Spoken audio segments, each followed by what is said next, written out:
قراءة، ازاي اعلم ابني يقرا صح. انا هقول لك الطريقه بتاعتي اللي انا بتبعها في الكورسز عندي، والحمد لله اللهم بارك فرق جدا مع الولاد. ابدا عايزه اقول لك ان في اكتر من طريقه ممكن تعلمي بيها ابنك القراءه، ولوحدك من غير اي كورسات ومن غير اي فلوس هتدفع خالص. لوحدك صدقيني ممكن تعلمي ابنك ازاي يقرا من غير اي حاجه خالص. اول حاجه عايزه اقول لك ان في حاجتين مشهورين جدا جدا جدا في التاسيس.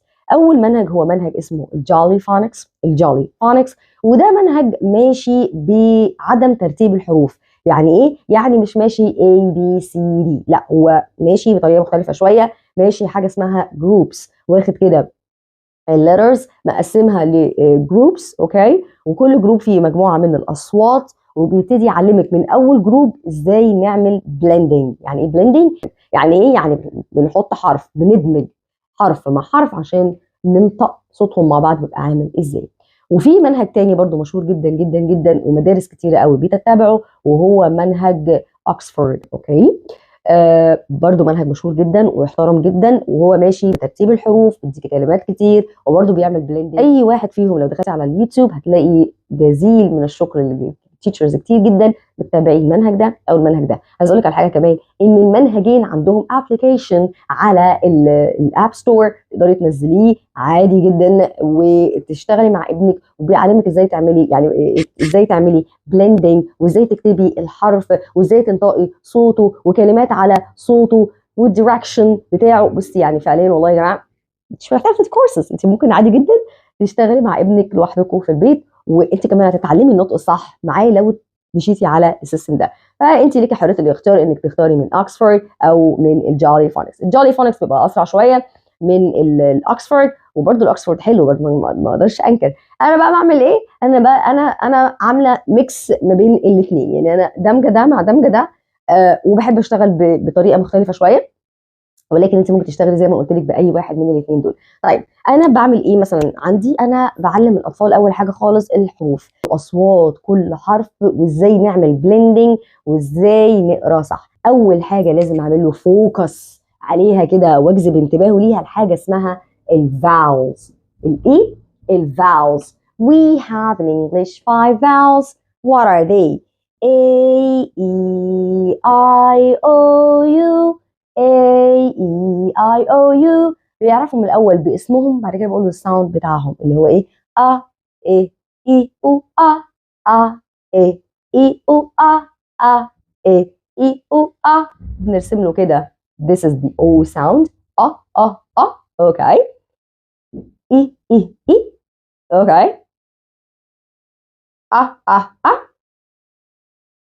ا ا ا اي اي اي ا اي اي او ايه الأ اي اي او دي دي التشكيل. عارف التشكيل في اللغه العربيه؟ عارف التشكيل؟ تعرف تنطق كلمه من غير ما تكون مشكله؟ تعرف تنطق كلمه اصلا تبتدي بحرف ساكن؟ يعني العرب لا تبدا بايه؟ بساكن. ما ينفعش ابدا بحرف ساكن، لازم يكون في حركه عشان تحرك لي بخرج الحرف عشان اعرف انطقه. ده بالظبط دي كده التشكيل في اللغه الانجليزيه اللي هي الفاولز. من غيرها انا ما اعرفش انطق ولا كلمه ولا اصلا حرفين مع بعض. فبالتالي انا ببتدي اعمل له فوكس على الفاولز دي ويعرفهم حلو قوي قوي قوي، وبعد كده اخده ادرسه صوت منهم مع الحروف. مع الايه؟ مع الحروف باصواتها. يعني ايه؟ مش فاهم؟ تعالى وانا اقول لك. خدنا حرف الايه؟ خدنا حرف البي. This is letter B has the sound ب ب ب بي ب بي ب بي ب اللي هو البات، اوكي، مضرب. بي ب بي ب، وبعمل له حركه كده، والحركات دي هتلاقيها في الجوني فونكس موجوده، في حركات كتير قوي على الانترنت، بس انا بحب قوي حركات الجوني. عرف يقرا كل الفاولز معايا من اول حرف ب ب بي بو ب.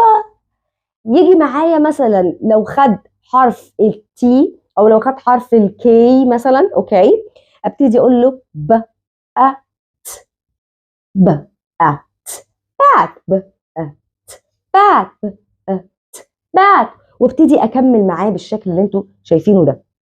ممكن اديله كلمات مش موجوده عادي جدا، المهم ان هو يعرف حاجه اسمها الايه؟ السي في سي. يبقى انا ببدا الاول معاه بسي في اوكي يعني consonant اللي هو اي حرف غير دول الكونسونانت بلس ذا فاول، او هبدا معاه بي سي عادي جدا. ممكن ابدا بالفاول الاول، يعني مثلا اقول له ايه ب اب عادي جدا اوكي. يبقى سي في سي. لما اجي احط معاه حرف ثالث هحدي معاه سي في سي، يعني consonant vowel وكونسونانت اوكي. كده انا علمت ابني في اسرع وقت ممكن. عايزه اقول لك ان هو ممكن من ثالث حصه يبتدي يقرا معاكي، او يعني انا عندي بالنسبه لي من ثالث سيشن او من تاني سيشن ممكن يقرا. يعني من تاني سيشن بيعمل بلندنج، وممكن من رابع سيشن يبتدي يعمل لي بلندنج ل 3 letters ويقرا كلمه كامله سي بي سي. تمام. دي اول مرحله لتعليم ابنك القراءه. في مدارس كتير زي ما قلت لكم، ولكن انا I prefer this school. اوكي. عايز اقول لك على حاجه مش بس كده. انت بعد كده مثلا مع كل فاول بندي حاجه اسمها ستوري على الفاول ده، علشان خاطر تبتدي تعمل براكتس على كل فاول لوحده مع الليترز كمان والساوندز اللي هو بياخدهم. هنزل لكم برضو فيديو على الستوري اللي احنا بنديها للولاد، او انت هتلاقيها على النت موجوده كتيره جدا على كل ساوند على كل حرف. Thank you for watching and follow for more. Bye.